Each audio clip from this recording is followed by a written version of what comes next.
Entre as décadas de 50 a 80, a Venezuela era um país super rico, um dos países mais ricos do planeta. A Venezuela era conhecida como a milionária das Américas, era um país rico, próspero e moderno. A Venezuela era o país mais rico da América Latina. Para você ter uma ideia, o poder de compra da sua moeda naquela época era 3 vezes superior ao poder de compra do Brasil. O país tinha uma estrutura maravilhosa para a época, era super diferenciado para a época. Em Caracas, capital da Venezuela, os prédios altos e modernos impressionavam o mundo. As rodovias eram largas, o que para a época não era muito comum. Os venezuelanos se gabavam de serem considerados os maiores consumidores de uísque do planeta. O bolívar era tão estável que era comum naquela época os venezuelanos passarem temporadas de férias fora do país, e o destino principal dos venezuelanos era Miami, nos Estados Unidos. O poder de compra dos venezuelanos era tão alto para a época que existia uma espécie de uma piada interna que era mais ou menos assim: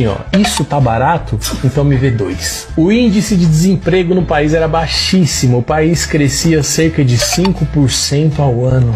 Tudo seguia lindo na Venezuela, o país prosperando, lastreado na exportação de petróleo, os venezuelanos tomando uísque, viajando para Miami, muitas outras empresas explorando petróleo. Como em todas as histórias, em momentos de crise aparecem os super-heróis bem intencionados e preocupado com os pobres. E adivinha o que aconteceu? Eis que apareceu Hugo Chávez, sempre com aquele discurso bem intencionado em prol do povo, do pobre, etc. Mas deu tudo errado. Chávez foi preso, ficou ali 2 anos guardadinho lá no Hotel Caveira. 2 anos depois ele foi absolvido, considerado o homem mais honesto da Venezuela, e em 1998, por vias democráticas, ele conseguiu se eleger presidente da Venezuela.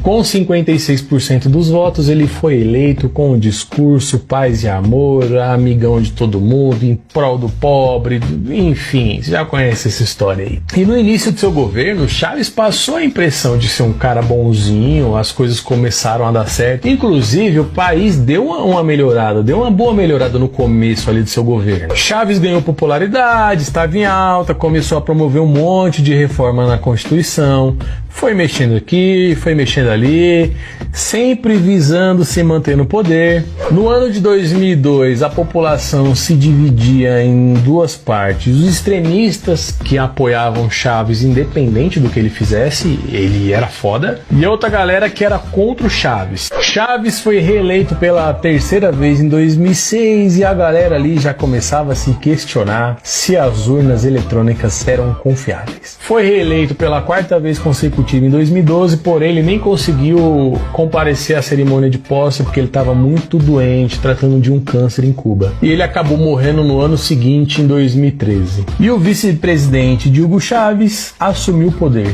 E esse cara era nada mais, nada menos do que Nicolás Maduro. Conseguiu piorar a situação, afundando ainda mais a Venezuela, um colapso financeiro gigantesco. Muita corrupção no governo, má administração, o governo entrou em colapso, a economia entrou em colapso e o país começou a viver esse cenário que nós conhecemos hoje de hiperinflação. Em vez do governo diminuir taxa de juros, diminuir imposto, diminuir os seus gastos, sabe o que o governo fez? Começou a imprimir dinheiro a rodo de uma forma descontrolada, porque precisava dar dinheiro pra galera, tinha muito benefício social para pagar pro povo, né? E você sabe que se tá faltando dinheiro no país, o segredo não é você imprimir mais dinheiro porque tá faltando dinheiro. E como Maduro saiu imprimindo dinheiro a rodo, em 2019 a Venezuela bateu uma taxa de inflação de 1 milhão por cento. Cara, você tem noção que é 1 milhão por cento de inflação? Em janeiro você comprava 1 quilo de carne por R$25,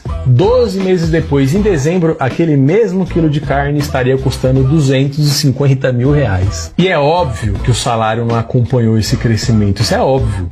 O salário da Venezuela hoje é de 7 milhões de bolívares. Se você está pensando que isso é muita grana, 7 milhões de bolívares é equivalente a R$83. O frango de 2 quilos custa em média 14 milhões de bolívares. 1 quilo de tomate custa 5 milhões de bolívares. E olha o tanto de dinheiro que é necessário para você comprar isso. Um queijo custa em média 7 milhões e 500 bolívares, um papel higiênico custa 2 milhões e 600 bolívares. Cara, é melhor você usar esse dinheiro para limpar a bunda, porque tem mais do que você comprar papel higiênico. E por conta desse cenário, quando algum boliviano consegue um trabalho, consegue fazer alguma coisa para alguém, ele prefere receber o pagamento dele em comida do que em dinheiro, porque o dinheiro não tem valor e só desvaloriza cada vez mais. Quai, seu app de vídeos curtos. O que o Bolsonaro esconde com os sigilos de 100 anos? Bolsonaro impôs ao menos 65 decretos de sigilo de 100 anos para evitar que sua família e amigos disserem investigados por situações suspeitas. Também ao contrário do que alega. A maioria dos decretos de sigilo impostos por Bolsonaro não se referem à pessoa física dele, mas sim às suas atividades como presidente da República, e portanto de interesse de todos os cidadãos. A Lei de Acesso à Informação LAI foi sancionada pela presidenta Dilma em 2012, visando facilitar o acesso a dados sobre ações do governo, seus órgãos e funcionários. A LAI prevê que apenas informações que dizem respeito à intimidade de uma pessoa podem ter sigilo por mais de 25 anos até, no máximo 100 anos, em busca de impunidade. Bolsonaro deturpou este conceito e passou a impor o sigilo de 100 anos para diversas denúncias de crimes, corroborado pela CG, o órgão que deveria impor limites à presidência, mas não o faz, por ser comandado por um apoiador de Bolsonaro. Uns dos graves sigilos impostos por Bolsonaro. 1. Bolsonaro impôs sigilo no registro de visitas dos pastores Gilmar dos Santos e Arilton Moura, pegos no pulo no escândalo de corrupção do MEC, onde cometeram os crimes de tráfico de influência e pedidos de propina. 2. Bolsonaro impôs sigilo nos documentos de negociação da vacina Covaxin.